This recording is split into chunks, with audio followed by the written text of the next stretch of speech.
3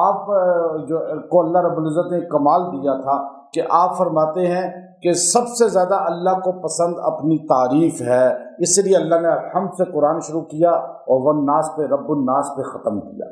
تو اب یہاں اللہ توحید کے الفاظ میں بڑی تاثیر ہوتی ہے۔ آپ توحید کے الفاظ کو جب پڑھتے ہیں قرآنی آیتوں کو تو آپ کی توجہ اگر ہوگی، آپ کسی مرض کے لیے پڑھیں گے، کسی مراد کے لیے بھی اللہ دعا قبول فرما لے گا۔ تو اس لیے یہاں فرمایا هو الذی انزل من السماء، وہ ذات ہے اللہ کی جس نے آسمانوں سے اتارا تمہارے لیے ماء لکم، تمہارے لیے پانی، تمہارے لیے پانی۔ یہ بارش کس کے لیے ہے؟ فرمایا تم سب کے لیے ہے، انسان کے لیے ہے، جانور کے لیے ہے۔ اور اس کے بعد منہ شراب، تم اس کو پیتے ہو۔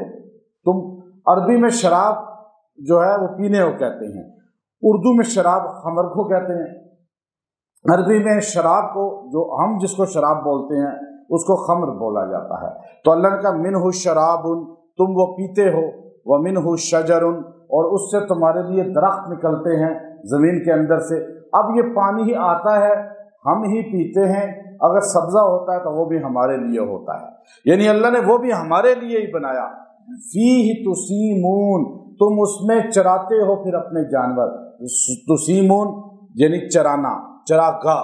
اب یہ سبزہ جتنا نکل آئے، چرواہا اپنی بھیڑیں، بکریاں، گائے، بھینس ادھر چھوڑ دیتا ہے اور وہ فری میں جو ہے گھاس کھا رہی ہیں، کوئی اس کو محنت نہیں کرنی پڑ رہی۔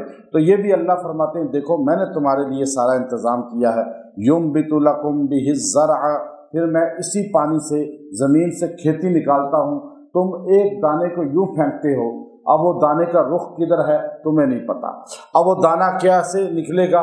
عقل حیران ہے کہ وہ دانہ زمین میں اندر چلا جاتا ہے، غائب ہو جاتا ہے، اس کے رخ کا نہیں پتہ ہوتا کہ اس کا منہ نیچے ہے، اوپر ہے، دائیں ہے، بائیں ہے، لیکن اس میں سے اللہ تعالیٰ ایک پودا پھر ایک درخت تن آور نکال دیتا ہے اور پھر ایک دانے کو کئی 100 دانوں میں واپس کر دیتا ہے۔ یہ سارا نظام کرنے والی ذات اللہ کی ہے، یہاں اللہ کی قدرت کا پتہ چلتا ہے۔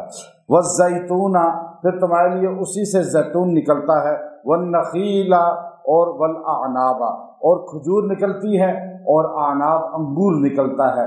یہ سارے جو ہے پھل ہیں۔ اس کے علاوہ بھی ومن کل الثمرات، بہت سے پھل ایسے ہیں جن کے نام اللہ یہاں نہیں لے رہا، لیکن وہ سارے پھل جو تمہارے لیے نکلتے ہیں یہ اللہ کا نظام ہے، اللہ کی قدرت ہے۔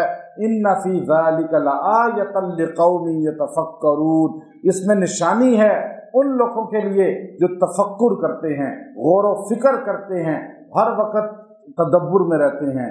اللہ نے یہاں تفکر کا لفظ بولا کہ میری ان تمام چیزوں میں غور کرو تاکہ تمہیں میری قدرت کا پتہ چلے، لیکن انسان غور نہیں کرتا۔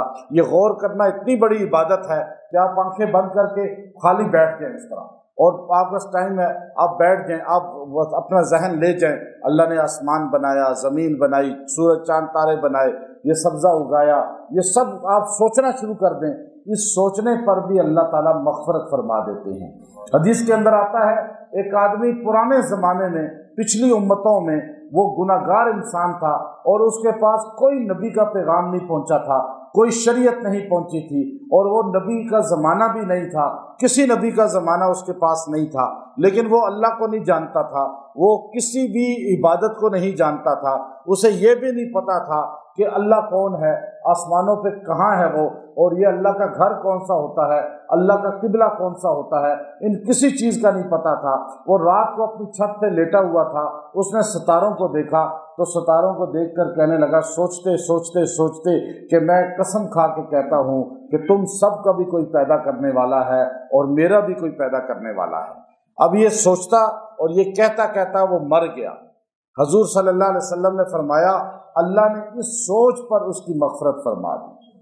دیکھیے یہ سوچنا اتنی بڑی عبادت ہے کہ آپ کئی چیزوں سے بچ جاتے ہیں۔ یہ مراقبہ ہے، اللہ کی کائنات میں غور کرنا، مراقبہ ہے کہ اللہ نے یہ پیدا کیا، یہ بھی پیدا کیا۔ اب یہ اللہ کی ذات کی قدرت پہ سوچنا یہ عبادت ہے، اور اللہ رب العزت نے اس کو بیان کیا۔